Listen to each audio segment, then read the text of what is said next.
Gunung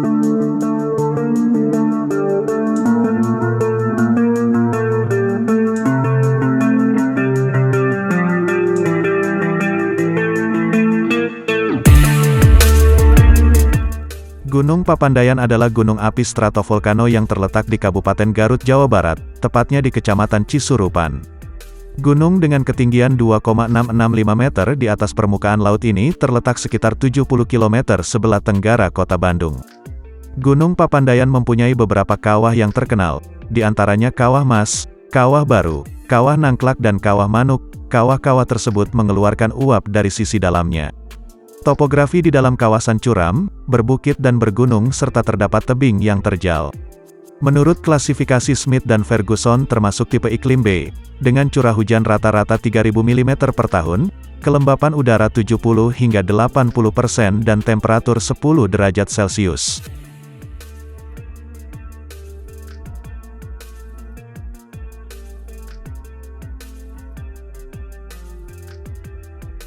Dalam catatan sejarah Gunung Papandayan tercatat telah beberapa kali meletus, di antaranya pada 12 Agustus 1772, tanggal 11 Maret tahun 1923, tanggal 15 Agustus tahun 1942 dan tanggal 11 November tahun 2002. Letusan besar yang terjadi pada tahun 1772 menghancurkan sedikitnya 40 desa dan menewaskan sekitar 2.957 orang. Daerah yang tertutup longsoran mencapai 10 km dengan lebar 5 km.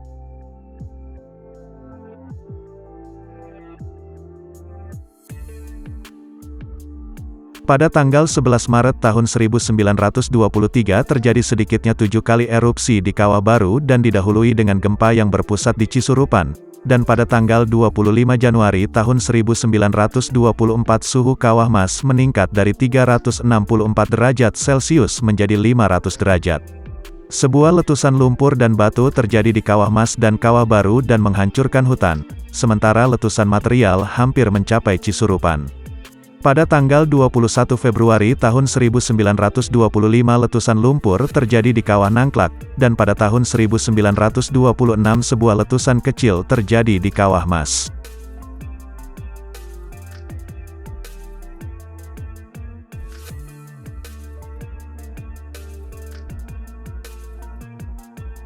Gunung Papandayan memiliki banyak daya tarik wisata seperti hutan mati, ladang Edelweiss, Kawah Mas dan berbagai kawah lainnya. Di Gunung Papandayan juga terdapat taman wisata alam yang dilindungi oleh pemerintah. Namun apakah para warga tahu apa arti dari nama Papandayan ini? Bagaimana asal mula gunung ini disebut sebagai Gunung Papandayan? Nama Papandayan diambil dari cerita rakyat di mana masyarakat di kaki gunung tersebut mendengar suara gaib. Suara tersebut berasal dari dalam gunung, suara yang terdengar seperti yang dihasilkan oleh seorang pandai yang besi yang sedang mengolah besi, suara besi yang dipukul dan suara dentuman lainnya persis ketika tukang besi yang sedang mengolah besi menjadi suatu benda.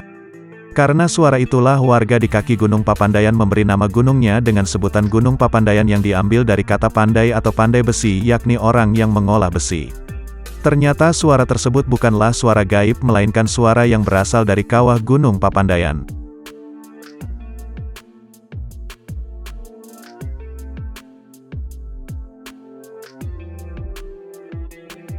Gunung Papandayan saat ini memang lain daripada yang lain baraya.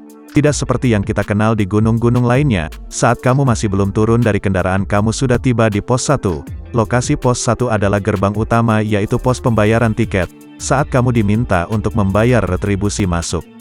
Pos 4 Gunung Papandayan merupakan start awal dari jalur pendakianmu, di sini ada pintu gerbang jalur pendakian. Trek pendakiannya masih berupa jalan aspal dengan elevasi pendakian yang belum terlalu menanjak. Sehabis jalan aspal kamu akan bertemu area kawah untuk pertama kalinya. Di sini terdapat toilet umum yang dapat kamu gunakan jika kamu kebelet dalam pendakian. Lokasi ini merupakan pos 5 dari jalur pendakian Gunung Papandayan. Selanjutnya, jalur pendakian merupakan setapak berbatu dengan elevasi yang masih tidak terlalu curam.